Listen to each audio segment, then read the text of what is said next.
ہم کریں گے ہر مظلوم کی حمایت۔ السلام علیکم ناظرین، میں ہوں حورین فاطمہ اور آپ دیکھ رہے ہیں حمایتی نیوز HD چینل۔ نظر ڈالتے ہیں آج کی اہم خبر پر۔ بھینس کالونی میں منشیات فروشی عروج پہ، پولیس اہلکاروں کی مبینہ سرپرستی۔ کراچی بھینس کالونی میں منشیات فروشی کھلے عام جاری، روڈ نمبر 9 چودھری چوک منشیات فروشوں کا گڑھ بن چکا۔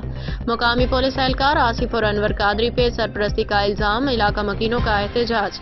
منشیات فروشوں کے خلاف آواز اٹھانے والوں کو دھمکیاں، جھوٹے مقدمات میں پھنسانے کی کوشش، علاقے میں چوری رازدنی جرائم میں خوفناک اضافہ۔